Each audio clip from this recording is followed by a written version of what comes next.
Welcome to Massive Beers. My name is Matt. We do the beer stuff here. Very excited for today's beer. It comes from a brewery I really enjoy. And I've never had this beer from them before. Kane Brewing. This is their double head high. Head high is it's their flagship beer. I've reviewed it twice on my channel. I don't know how many Kane beers I've reviewed. I can actually tell you right now. Let me look. It's been quite a bit. If I type in Kane, I see 46 entries. Now, I'm not saying all 46 are Kane. Sometimes YouTube's algorithm, they kind of look like this is that's how many. So I've done quite a bit of Kane. And their Head High was one of the first beers I ever reviewed of theirs, back in 2016. So we're talking about, 8 years now. I revisited Head High a couple of years ago, and it was quite like one of those, I guess, pre-massive beer review classics where I was like, why don't I buy this beer anymore? Truth be told, I don't buy Head High a ton anymore because they make a beer called Sneak Box, which is 4.5% and is honestly, or 5.4%, sorry, and is like one of my favorite all-time Mount Rushmore status low ABV hazy. So I prefer that beer. But I saw this hit the shelves. Here we go. Kane Brewing Company. Double Head High. It's at 8.2% Imperial India Pale Ale. Straw cold, drink fresh. This canned was brewed on, or canned on, sorry. Canned on, what is it? 1/25/24. Today is the 8th of February, so we're talking what? Not two, is that 2 weeks? Not even 2 weeks in the nose. Give or take. 2 weeks. Let's say 2 weeks for the sake of 2 weeks. Yeah. Curious to see where this one goes. It would have been fun to do a side-by-side with the base Head High, but we're just going to review it on its own merits. Label-wise, I'm not going to lie to you, one of the best Kane labels. It's not that I've ever hated on Kane's label. Actually, some of them I did quite a bit. They've actually probably pivoted to a direction, more specifically in their bottles, and I'm like, yeah, they're okay, but I like the classic ones. But just this, the wave. If you know what the classic Head High label looks like, it has this kind of wave graphic, and it was the first beer. Like I said, it's their flagship beer. It's the one they really push. It's the one that kind of they first commercialized, industrialized. You see this, you think Head High, but it's a completely different can, so I dig that aesthetic. I really, really do. So it's one of my more favorite cans that they've done. And as far as the beer goes, it looks like a nice, bigger hazy IPA. Head High isn't a huge, over-the-top, like super hazy beer. I mean, it's hazy by, general standards, but, the turbid haziness of yesteryear has kind of passed it by. Let me see if I can see it. It's not gonna. Yeah, it's a clearer beer. This looks a little bit more turbid, a little bit more hazy, but definitely looks the part of a less turbid Imperial IPA. Half a pinky finger, white head, soapy edges, with that soft, rich, apricot, juicy kind of haze to it. Let's even get a nose. A little stuffy. There's something really cool going on in here. I wonder if my stuffed upness is not getting me there, because there's something cool, and I think it might be like a grainness in here, like a little scallion-y or something. I should blow my nose, but I don't want to do it and disgust y'all on camera, so that's not happening. Yeah. That little stuffiness I got went away. There's a sweetness to it, but the sweetness doesn't come off too super big.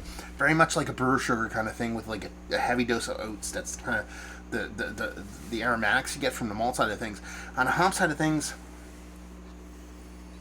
it's definitely citrus, pineapple, tropical fruit, but it's like undersweetened, and there's this little greenness going on in there. It's not weed, it's not pine.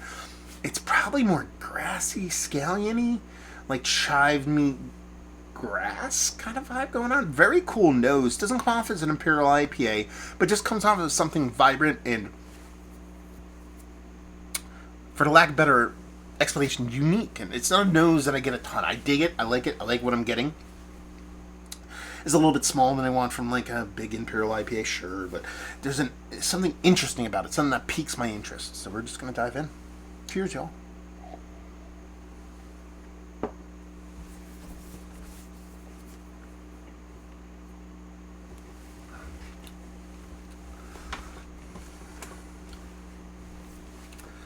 That is a cool beer.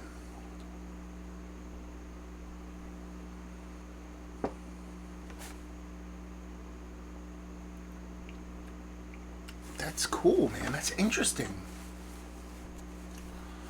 There's a lot going on here. So it drinks like an Imperial IPA. Not in mouthfeel. I mean, it's soft. It's a hazy IPA mouthfeel, but it's more satiny than like turbid and rich. Maybe a skosh below what I typically want, but I think it all works in this beer, so put a pin in that. So the mouthfeel's fine. No qualms there. But then you get on a fruit portion of the show. Again, it's bright. It's sweet, but slightly underripened. Now I'm definitely leaning into apricots now. It's a pineapple apricot. Some kind of tropical fruit. We'll go kiwi just because I always go there. But everything here is sweet enough to be eaten, but technically underripened. So there's a sweetness to it, but it's like just almost perfectly attenuated. So there's a little residual sweetness that you kind of want in a beer like this. But it's done so well. Again, and this ties back to the mouthfeel. Less than what you'd expect from an Imperial IPA, but big enough and in combination with the mouthfeel, and then we'll get to that third portion of the show, which is the bittering portion of the show. It all makes sense.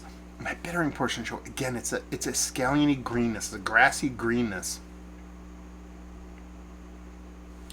This is a very interesting beer.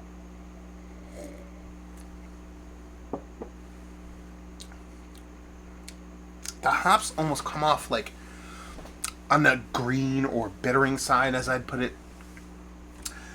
They're not medicinal, but there's something slightly minty about it. It has a very cool trait that I don't get a lot, which is that minty green grassiness. And that combination, and when I say minty, it's more of my lack of a better term than actual mint. It doesn't taste like mint, but there's almost like an eucalyptus-y kind of evaporative thing about it.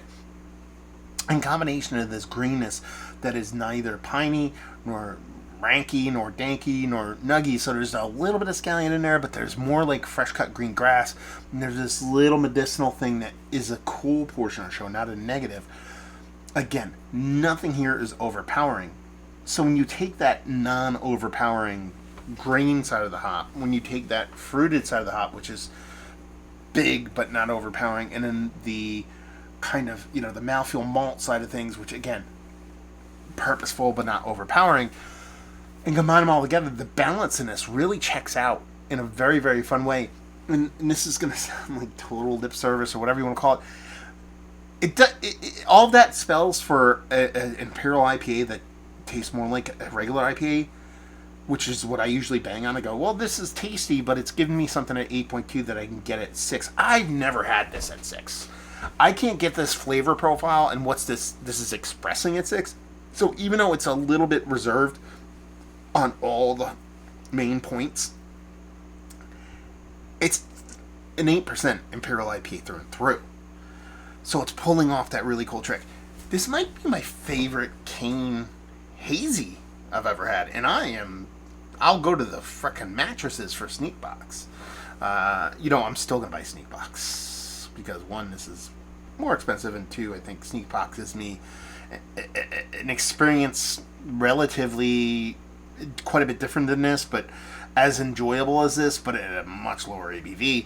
But this might be the funnest Kane Hazy I've had. There's so many cool, unique, and that's the point here. And when I say it's a cool beer, it's unique. I'm not getting a lot of these flavor profiles from beer, more specifically from hazy IPAs nowadays. I would get this. I would get this green grassiness. I would get that little minty eucalyptus-y thing I talked about. I would get that cool kind of reserved yet purposeful portion of the show from all the ingredients 5, 6, 7, 8 years ago.